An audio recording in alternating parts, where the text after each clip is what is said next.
தமிழ்நாட்டின் திருநெல்வேலி மாவட்டத்தில் அமைந்துள்ள தேன்காசி காசி விஸ்வநாதர் கோவில் தென்னகத்தின் காசியாக போற்றப்படுகிறது. தேன்காசி எனும் பெயரே தெற்கின் காசி என்பதிலிருந்து உருவானது. இங்கு பிரதான மூர்த்தி இருதயநாதர் என்றும் பெரும்பாலும் காசி விஸ்வநாதர் எனவே அழைக்கப்படுகிறார். அம்மனார் உலகநாயகி அல்லது விசாலாட்சி அம்பாள். இந்த கோவில் 14ஆம் நூற்றாண்டில் பாண்டிய மன்னர் பராக்கிரம பாண்டியன் அவர்களால் கட்டப்பட்டது என வரலாறு கூறுகிறது.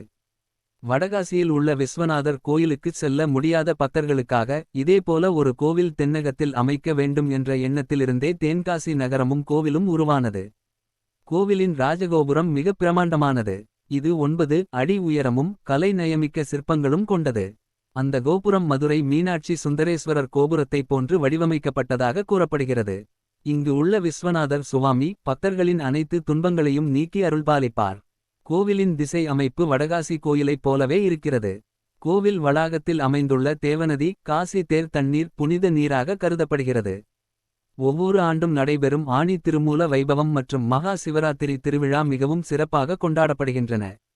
தேன்காசி விஸ்வநாதர் கோவில் தென்னக திருப்பதிகளில் ஒன்றாக கருதப்படுகிறது.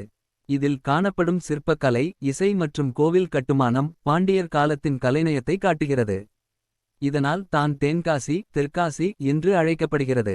வழிபடும் பக்தர்கள் காசி செல்வதற்குச் சமமான புண்ணியம் பெறுவார்கள் என்று நம்பப்படுகிறது.